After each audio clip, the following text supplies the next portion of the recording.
Every time I opened up, he made it about himself, so I showed everyone what he'd been doing all along. There's a very specific kind of silence that happens when you're trying to be vulnerable and the person in front of you is just waiting for their turn to speak. That was Elias.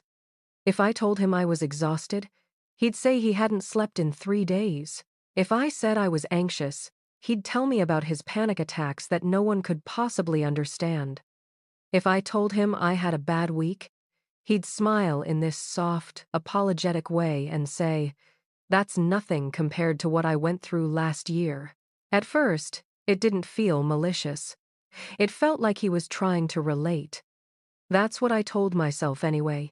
We met in university, bonded over late-night coffee and shared deadlines, and built what I thought was a genuine friendship. He was charismatic, articulate, emotionally expressive. People liked him.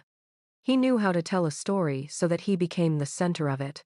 And slowly, I started disappearing inside his stories. There was always something bigger, darker, more painful that he had experienced.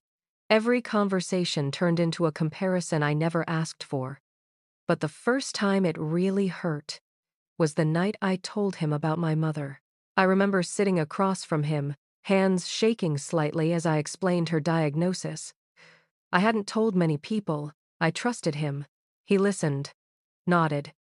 Then he leaned back and said, almost gently, "Yeah, when my uncle was sick, I was the only one taking care of him. It nearly destroyed me."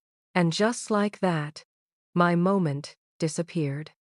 I sat there, suddenly unsure whether I had the right to feel what I was feeling. That was the first time I felt it. Not anger, not even betrayal, just erasure. And I wish I could say that was the last time it happened. But it was only the beginning. Once you notice something like that, it's impossible to unsee. It started showing up everywhere. Group dinners, casual hangouts, late-night conversations. If someone mentioned a bad day, Elias had a worse one. If someone talked about heartbreak, his story was more tragic. If someone celebrated something small, he'd redirect it into something he had overcome. It was subtle, almost socially acceptable. People laughed it off at first. "Classic Elias," they'd say. But I started watching faces. I noticed how people's shoulders would drop when he interrupted them, how conversations would shift away from someone's vulnerability toward him, how he would nod while someone spoke, but the moment they paused, he would jump in not to ask questions, but to take over. And the worst part? He genuinely believed he was being empathetic. That's what made it so difficult to confront, because if you called it out, you sounded like you were accusing someone of caring too much. But caring doesn't feel like being dismissed. Caring doesn't make you feel smaller. The moment that confirmed everything came at Laura's birthday. She was talking about losing her job. It had been hard for her.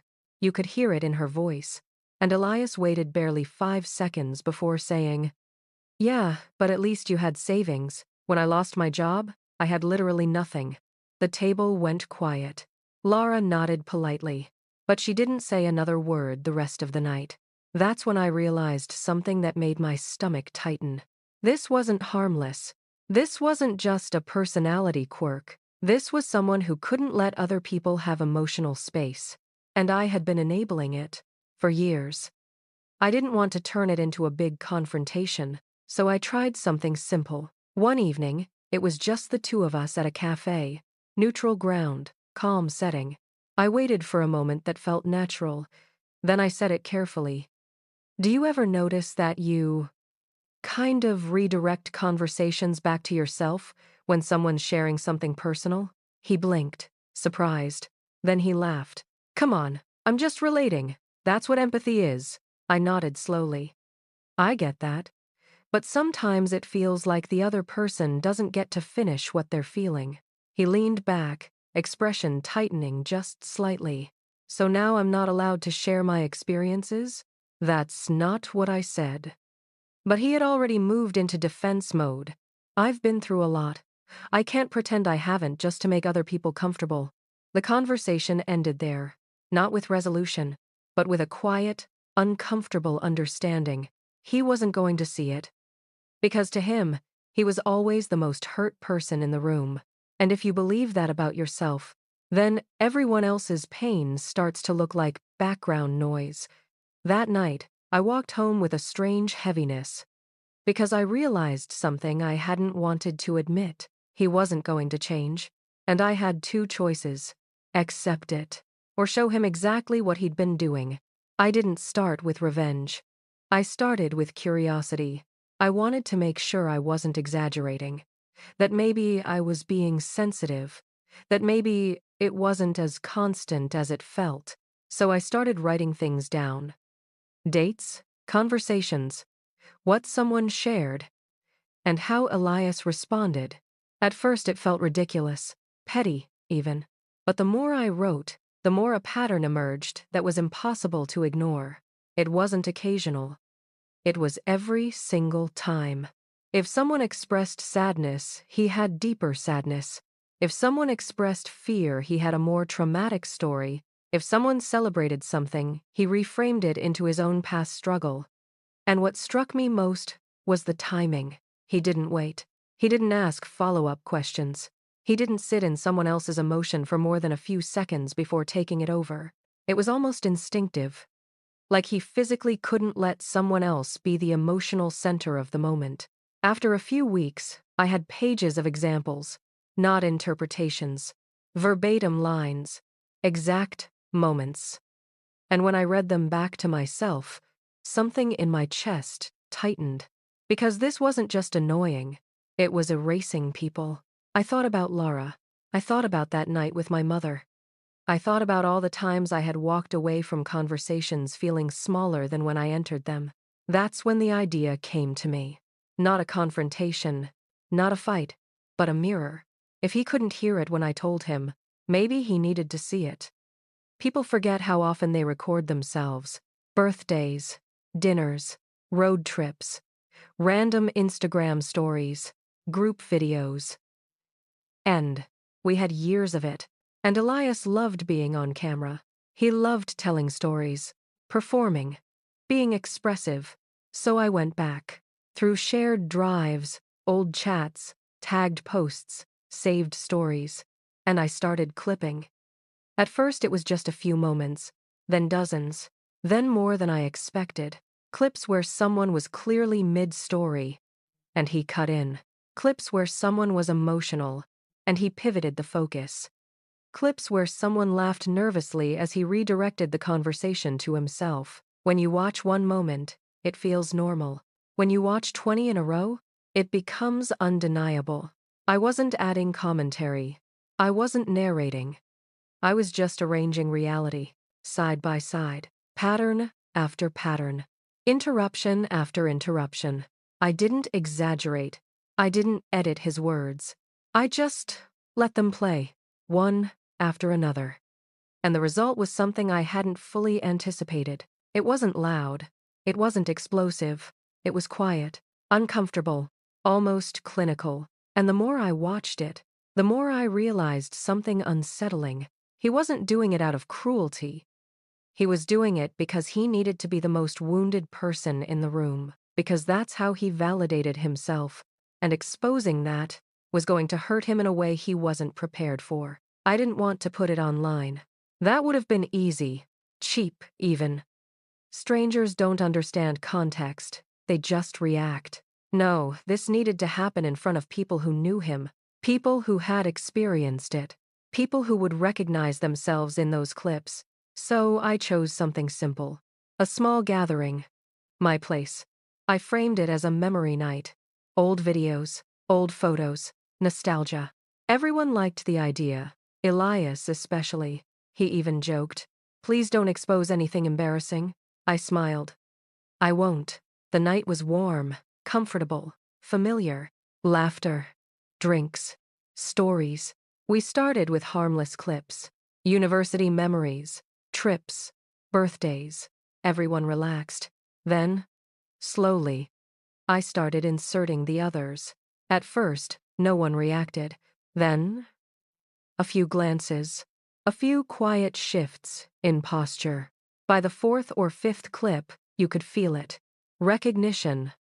By the 10th, The room was silent. And Elias? He was still smiling. At first, it didn't hit him all at once. It happened in layers. At first, he laughed at himself. Wow, I talk a lot. A few people gave polite smiles. Then another clip played. Then another. And then one more. Laura's birthday. You could see her starting to speak. And then, him. Over her. Redirecting. Minimizing. Reframing. And this time, no one laughed. Because Laura was sitting right there, watching herself get erased. That's when Elias shifted. His smile faded. His posture changed. He looked around the room, and for the first time, he wasn't the center of the story. He was the subject of it. He looked at me. What is this? My voice stayed calm. It's just moments from our lives. He swallowed. You're making me look bad. I didn't respond. Because I hadn't made anything. I had just shown it. No one attacked him. No one yelled. That would have been easier. Instead, there was silence. And in that silence, people started speaking quietly. Not accusing. Just sharing. I always felt like I couldn't finish a story around you. I thought it was just me. I stopped talking about things because it felt pointless. None of it was aggressive. It was worse. It was honest. Elias kept looking at me, waiting for me to stop it, to defend him, to soften it. I didn't, because for years, no one had softened it for the rest of us. He thought that was the punishment, the exposure, the embarrassment. But that wasn't the part that stayed with him. Because after everyone left, I gave him something. A small envelope. Inside was a printed transcript. Every line I had documented. Every interruption. Every dismissal. Every moment someone had tried to be vulnerable and been overshadowed. At the bottom, one sentence. This is how it feels to talk to you. I didn't insult him. I didn't raise my voice. I just let him sit with it. And then I left him alone in my living room.